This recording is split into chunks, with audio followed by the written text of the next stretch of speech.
Hello guys and welcome back to another video. In today's tutorial, I'm going to show you how to clear cache files on Poppo Live so you can free up storage and make your app run smoother. So without wasting any time, let's get started. First of all, go to your App Store or Play Store and search for the Poppo Live app.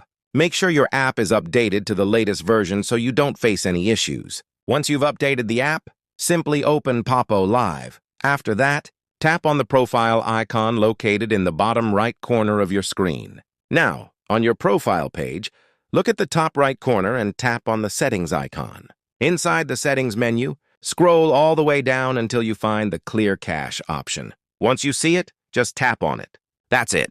Your cache files will be cleared instantly, which can help improve performance and free up space on your device. If you found this video helpful, make sure to like this video and subscribe to the channel for more helpful tutorials. Thanks for watching, and I'll see you in the next video.